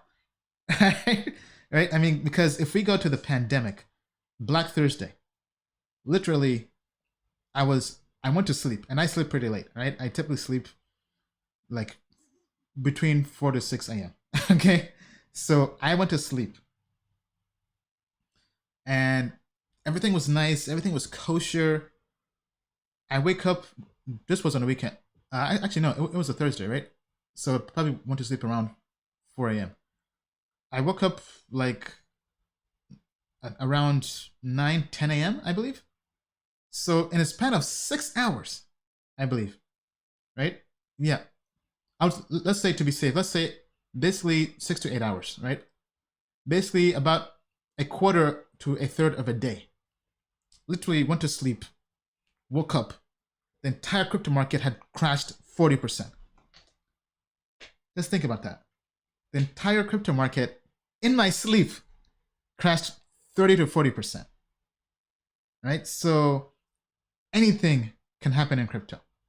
Right? So the last thing you want to be in is holding an altcoin that nobody believes in, that everybody knows it's a pump and dump, but you're thinking you'll be the first one to get out, because nothing is guaranteed. You might think you'll be the first one to get out of that pump and dump, right? Maybe you're buying a coin that some other famous YouTuber talked about, and you know it's a pump and dump, right? But you get in, you put in a large amount, you go to sleep, and let's say you wake up in 6 or 7 hours, and the SEC has shut down Uniswap and says they're security. What then? The entire market is just bleeding red, down 30-40%. You are wrecked. You are wrecked, right? Or what if you wake up and Trump says they're gonna ban fiat on-ramp to crypto and Bitcoin, right? Or let's say some other government does it. Let's say China, right? Because we've gone through the same thing in China back in 2018 when China banned crypto exchanges overnight, right? So this happens all the time in crypto. Or let's say it's a hack, right? Let's say Binance gets hacked. Or let's say Coinbase gets hacked. Yeah, and they steal like $100 million overnight, right? The entire crypto market could just tank 30 to 40%. And the altcoins, the low cap altcoins, the shit coins, the liquidity will dry up just like that. Okay? It will go from 100 to 0 real quick, right? Faster than you can send your transaction on MetaMask. Okay, so you definitely want to be careful. Now, I'm not trying to poo-poo people getting into low cap altcoins, but I'm saying if we were in a if everything was on the up and up, yes, but the market just corrected 30, 40%. So you want to be very careful what you get into. You can still get into low cap altcoins, but be very, very careful, right? Make sure you're getting into something that when the tide comes, when the storm comes, it's going to survive the storm, right? So that's why when we talk about low caps, we talk about value, right? So the low caps we like aren't really low cap because people nowadays, they want like low cap under 10 million. And there isn't really any low cap, to my knowledge, under 10 million that we would be very comfortable putting money in, right? The low caps we like have been Matic Network, but that's still in the top 100 market cap, right? So let me see if I can find some low caps, maybe. All right. But at the moment, even our models, our quant grade is not finding any. Okay. Looking here at our quant grade. So as mentioned, this is a new grade. We haven't even launched. This is very raw, but it's been the best performing grade thus far.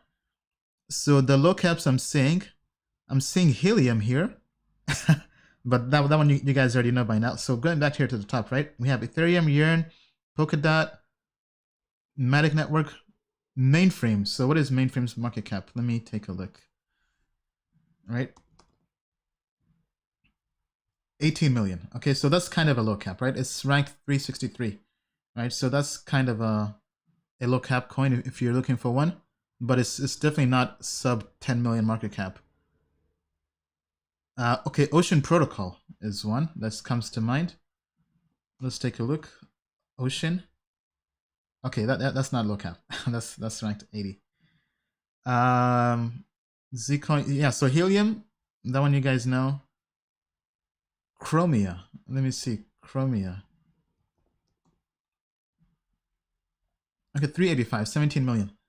Right, so those are probably two. Now, if we go straight to our ratings. So right now, looking at short-term trader ratings on Token Metrics. If you haven't joined Token Metrics, we definitely encourage you to join. We have this kind of trials. So let's add a low cap filter. So we'll say less than, or yeah, let's say 20 mil. Okay, sorting by grade. Yeah, so same thing, right? Mainframe, Chromia. Okay, LCX, Nimic. Okay, I know some people have been talking about that. So these are the low cap ones. But I mean, even this, I mean, I would not put my money in any of these because anything, the only two maybe, I do own Chromia because I invested back in 2018. And I did invest back in Mainframe a while back, but I sold on my Mainframe over the course of 2019. But right now they did do a rebrand. So I would say if you want low cap gems, these are probably the two that I would speculate in, but I would not put my life savings in. Honestly, I would not put more than 5% into those, right? 5% of your portfolio, right? So those are the low caps I would probably look at, right? And actually pretty interesting that our overall grade and our quant grade kind of had the same two coins kind of ranked highly, right? But that's kind of that for short term, right? And long term is kind of the same list. But hey, tell me what low cap gems you like down in the comments below.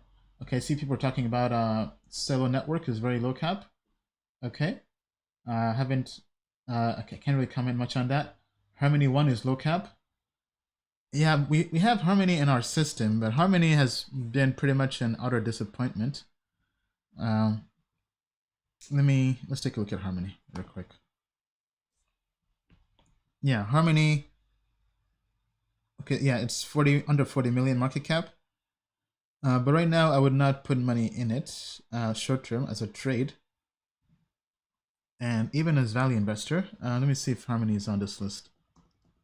Yeah, Harmony is not even on our quant grade list. So yeah, I mean, wouldn't be my first choice. Cody. Yeah, actually, Cody was on the list here. We have it here as 73. So not the first pick when it comes to quant grade. Going here, let's go to Cody. Okay, I mean, we do think it's undervalued relative to the market cap, but wouldn't be the first pick either. But yeah, keep those recommendations coming down in the comments below. Okay, all right. How long has this live stream been going on for? Let me take a look. An hour and a half. Okay, we've had an hour and a half live stream on a Saturday. I like it. I like it. Okay, let's take a look here.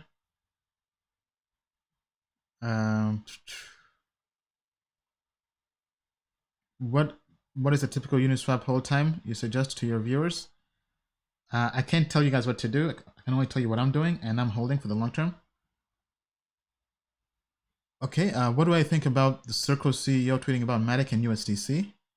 Okay, I didn't know about that, but that's good. As you know, I'm bullish on Matic. Okay, Pierre says the price prediction of Pax Gold changed a lot. So it's a rolling price prediction. So every time there's a price close, there's a daily price close, it takes that and it adds it to the historical pricing. And the models use the historical pricing to predict the future price in the next 1 month, 30 days, right? So it's constantly rolling. So that's kind of how you have to view it. It's not a set and forget type price prediction. It's something that you have to look at every few days to see where the trend is going. We do plan to, actually, maybe I could cover this, right? So we're working on a new version of Token Metrics, basically Token Metrics 2.0. No timeline for it yet, but I would say sometime next year is probably when we would launch it. But the plan is we're also working on new grades. So I talked about the quant grade, but we're also working on adding sentiment analysis grade. And in general, the feedback we've been getting from our customers is that there's too much information overload, right? So for example, when you come here to the site, it's becoming tough for people to know how to trade different cryptocurrencies, right? For example, they might come here. Let's say they check, they only want to see coins where the TA is bullish monthly, right? So here we have Polkadot, Compound, right? And the grade is good, but they would see the price prediction is negative, right? So some people are saying they don't know how to trade that because the models are conflicting. Because price prediction is an independent model. It only looks at historical pricing. So it will say one thing that's different, while the monthly TA looks only at trading indicators, and that could say something totally different. And then the overall grade looks at all three: fundamentals, technology, and TA. Right? In general, I would look at the overall grade as the main one to follow, right? But we want to kind of work and create two grades. So basically, kind of what we have now with value investor and trader, and basically simplify everything, and not even have to have people look at all this stuff, right? Because it's getting confusing. So for trader grade, we're looking at basically combining the monthly TA, basically technical analysis, with the price prediction grade for 30 days, and also adding sentiment analysis grade, which we're working on. And this will basically be a good grade to represent short-term trading. It will basically become a short-term trading indicator. And then we'll use the quant grade as a long-term value investor grade. And then down the road, we want to add even more data, right? So we're looking into adding, so right now, Token Metrics looks in total at about 74 data points, probably some more, I forget, but basically over 70 data points we look at. In the new version we're working on, which will take sometime next year, we want to look at over 280 data points. So we want to add sentiment analysis.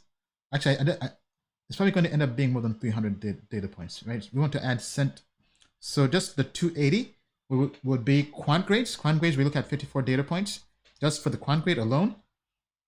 Then we want to add on-chain data, because I know people have been asking us about adding on-chain data, so that would be good. So getting on-chain data for blockchain and different wallet addresses, being able to add that, I think would be great. Taking everything we have to the next level. Adding sentiment analysis, and also taking most of the questions we have for fundamental analysis and for the technology grade, and quantifying them and automating them through APIs. So in general, I mean, Token Metrics could have more than 400 data points, right? And putting all of that into machine learning, into an AI system, I mean, this is like the holy grail. This is like IBM Watson, Google DeepMind type stuff for crypto, right? And it's going to be, right? And having the AI just figure out what the best predictors are with that deep learning is pretty cool. So actually, let me see if I can pull up one of the sentiment things. Sorry, just give me a second here. This is, which one should I use? Okay, so just want to preface this by saying this is early. Okay, don't want anybody to kind of FOMO, but this is what we're basically working on, right? So right now we're researching and testing, getting Twitter data, right? So being able to pull in the latest tweets on a particular cryptocurrency. So possibly more than 100,000 tweets. Then also we're pulling in Telegram data. So being able to get what people are saying on Telegram about cryptocurrencies. And we go through, we do heavy processing, we filter out ads, scams, bots, all that stuff that's useless, basically cleaning that data. And then we're creating a machine learning model around it, right? So if I zoom in here, right, we're basically going through and we're creating a sentiment model that can classify whether a tweet is positive, neutral, negative, give it a score, right? And then possibly turning that into trading indicators, right? So something that people could trade and also turning that into a grade, right? So right now we're in the process of backtesting some stuff, right? But stay tuned, stay tuned. We think this could be a game changer. If we could add this to our technical analysis grades and to our price prediction models to create a super grade for short-term traders, I mean, this would be the moon landing, right? And then doing the same thing with the value investor grade. So the premise is we want to simplify everything into just 2 grades, right? One for value investors, one for traders. That way people know what to do, right? So that way it's a lot easier to decipher what the move is, right? So definitely open to feedback from our crypto family. Tell us what you think down in the comments below. Graham says Token Metrics 2.0 will be out before ETH 2.0. Hey, I mean, that would be great. That would be the move. That would be the move. All right. Thank you, crypto family. Okay, so what about DeFi Pulse Index, DPI? Its supply is only 12,000. Are you talking about the one that just launched? Let me pull that up here. DeFi Pulse Index. Yeah, so this is available on token sets. Okay, so this is up 9%, almost 10% today. Okay, interesting. Yeah, this has been available since what? September 8th. So from $99 to $109.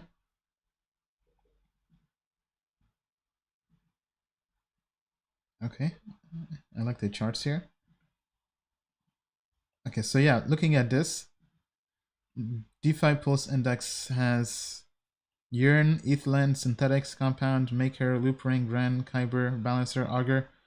Yeah, I mean, this is definitely a nice start for kind of getting exposure to DeFi. Definitely a good place to start. Yearn is, as mentioned, solid. Aave, Synthetics, all these are solid. I wonder how they're allocating this. Do they talk about it?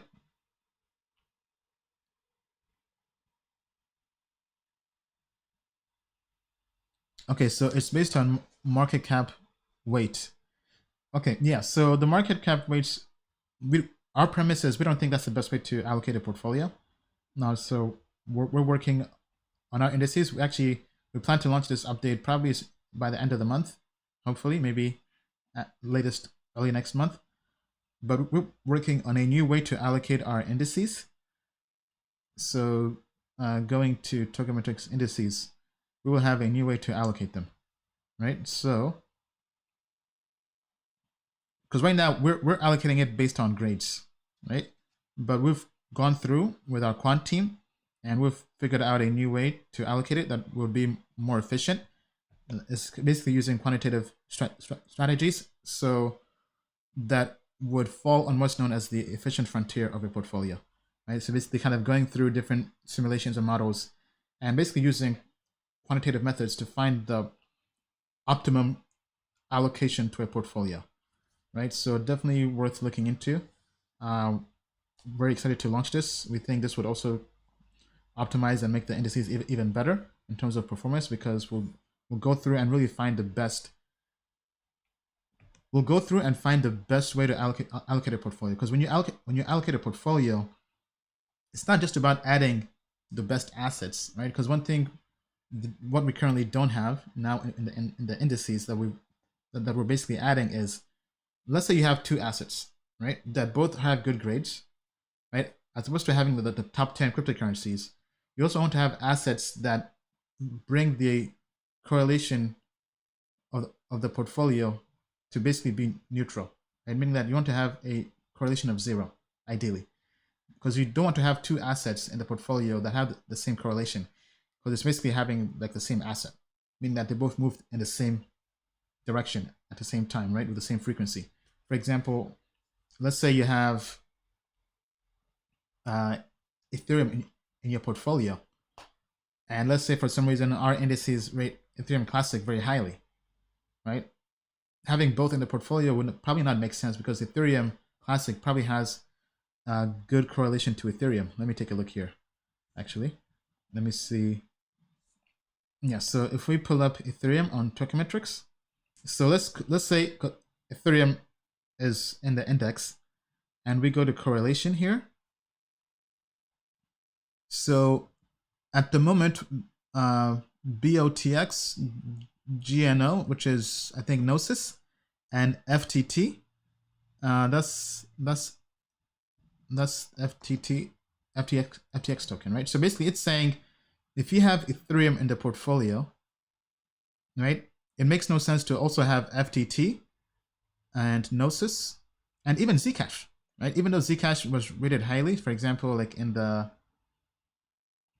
quant grade here, right? Zcash is number 4, right? But if you already have Ethereum, it makes no sense to have Zcash, because Zcash is strongly correlated to Ethereum, right? So you aren't really benefiting too much from having Zcash. A better move would be to have a different cryptocurrency that is also highly ranked based on its grade, but has the opposite correlation of Ethereum, right? Because then you're really maximizing your portfolio, because if Ethereum were to crash, you would have a cryptocurrency that moves the opposite of Ethereum, right? Let's say like Pax Gold, right? Pax Gold. So let me see if there's any cryptocurrency here that has the opposite correlation. So none of these are pretty big in terms of trading volume. Okay, I'm seeing BZT. What is BZT? Okay, yeah, that one has no volume at all, and probably not a good grade. But let's try Pax Gold, because gold typically typically has the opposite correlation with most of crypto, right? So if we go to Pax Gold,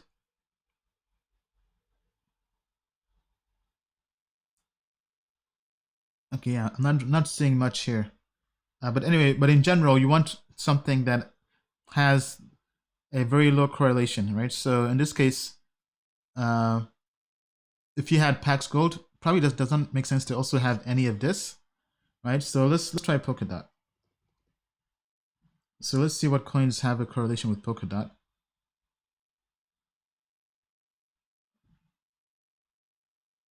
So at this point, we have XIO, LF, DIA, which is an oracle, right? So CRV, which is Curve Finance. So if you have Polkadot, probably not the best move to have any of these other coins, because they also have a close correlation, right? So you want to have a portfolio that has neutral correlation across the board, right? So that's kind of the issue with market cap weighted portfolios, right? So kind of like what was it? Like, this is a good start. The DeFi Pulse Index is definitely a good start.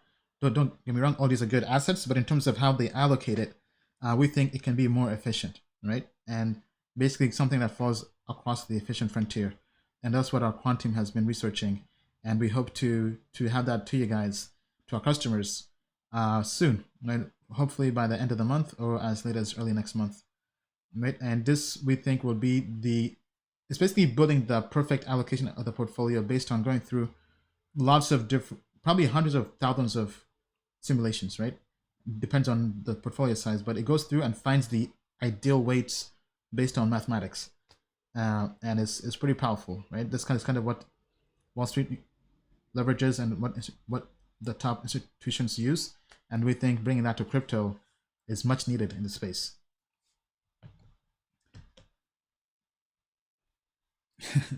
Somebody's saying check return swap org. Okay, not sure what that is. All right. Not sure if that's a troll or if that's legit. But anyway, yeah, be sure to smash the like button, team. Okay, looks like it is legit. Okay, I haven't heard of this yet. Yeah, I mean, everything, maggot, rot balance. Okay, this is getting too much. Okay, yeah, let's see what's on the menu here. Okay, it's telling me to unlock wallet. Okay, and okay, I have to log into my MetaMask, so I cannot do that. All right, thank you, Tom. Appreciate it. Well, actually, that was a super chat. Okay, apologies. Definitely legit. Okay, all right. So let me see if I can log into my MetaMask here. Just bear with me for a second. Let me use my test MetaMask.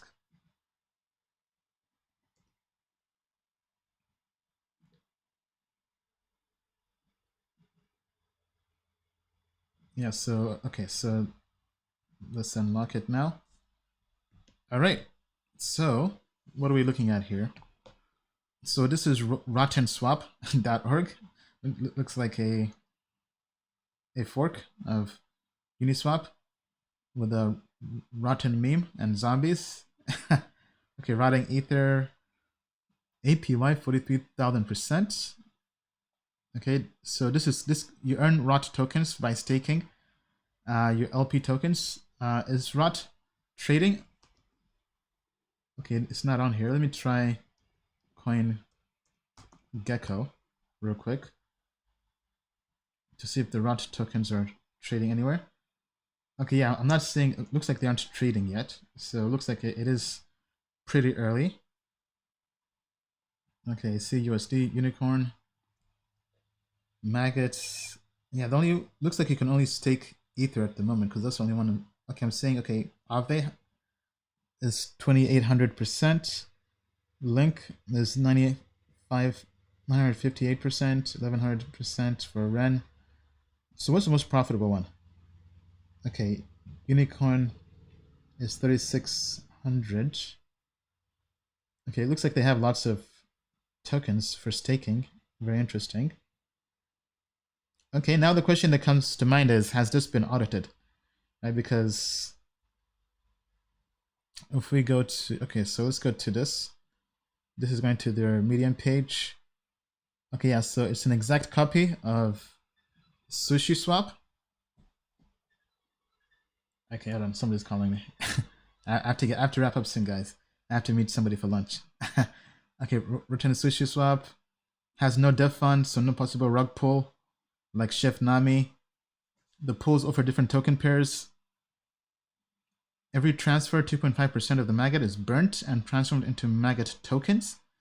The maggot tokens are valueless since they are highly inflationary, but the rotten sushi, ROT, is expected to go up in value as the supply is highly deflationary. Of the contracts audited, we're using exact copies of the SushiSwap contracts except for the very simple rotten logic and removal of dev fund, so the contracts should be safe, but we cannot guarantee that they are used at your own risk. Okay, yeah, so pretty much it's a fork, right? So I mean, this is pretty much a flash in the pan. I think people would use this just to earn some, right? I'm not sure what the liquidity is, but right, the question is, can people trade this, right? So let me actually, yeah, where is the exchange? Because where's the actual exchange, guys? Because this is meant to be a fork.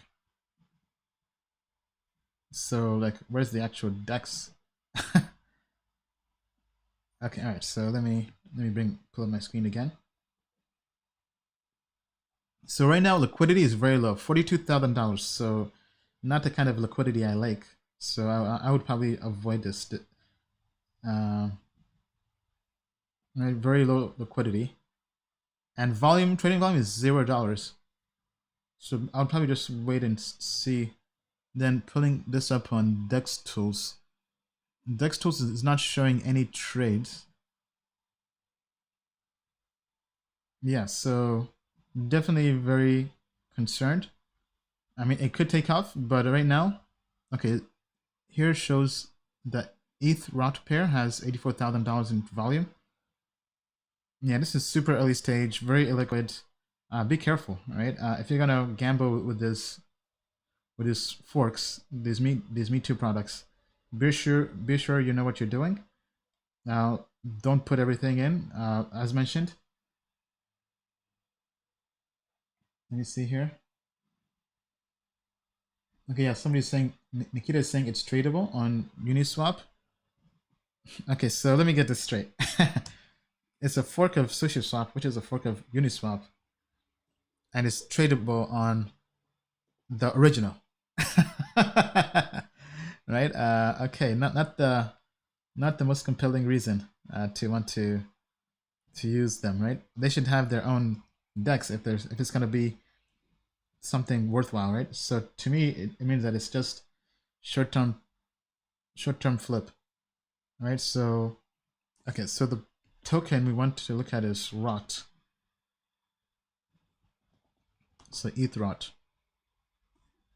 Okay, yeah, looks like this has to be added as a custom token. Yeah, so anyway, I don't have time for that. But yeah, all right, so, well, that's that. I mean, tell me what you guys think about that down in the comments below.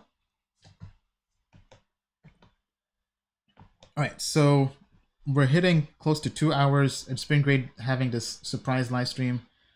Thank you guys for all being here on a Saturday. Be sure to smash the like button, subscribe. See you all on tomorrow's stream, same time, around 6 p.m. Eastern time.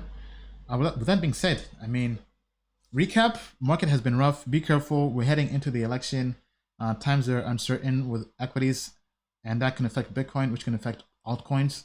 So if you're swimming in altcoin, in the altcoin sea, in the long tail of crypto, be careful. Don't swim with your entire life savings. As mentioned, diversify. Probably good to hedge with stable coins and even Pax Gold. So as we showed with our models, Pax Gold is a good hedge at the moment. So definitely good having some exposure to gold in case equities and crypto tanks in the near term. Yeah, but yeah, I mean, become a value investor. Join Token Metrics. I've answered most of the questions. Very bullish on Uniswap myself. I'm not selling any of that at the moment. I'm holding that for long term. Very bullish on it. I think this could possibly be a top 10 market cap project, right? So that's kind of my target. That's kind of where I'm putting my eyes to, right? Maybe it could possibly surpass Binance in market cap. I mean, because if DeFi really takes off, right? And if Ethereum solves scaling, right? Let's say ETH 2.0, or let's say some other scaling solutions, Matic, XDAI, Stark, whatever, right? Layer 2 scaling solves the transaction fee issue with DeFi. Uniswap, I think, is going to the moon and beyond. Not financial advice. I'm not talking about short-term trading. I'm talking about several years down the future. Very, very bullish on it. So I'm going to have a bag of that in my portfolio for the long term. And yeah, I mean, that's what I'm doing. Keeping you guys abreast with what's happening. Not financial advice. You guys do your own research as usual. And we'll see you on the other side of tokenmetrics.com. With that being said, thank you, crypto family. And as we like to say, We just landed on the moon in the Lambo. the moon is not the limit. Taking pictures with the zone. To the moon and beyond. Thank you, crypto family. Great show, great live stream. We did it back to back, right? So with that being said, we'll see you next time. Thank you very much.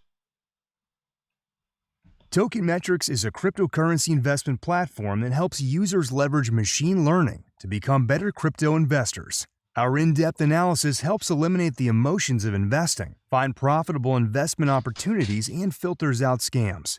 Learn more at tokenmetrics.com.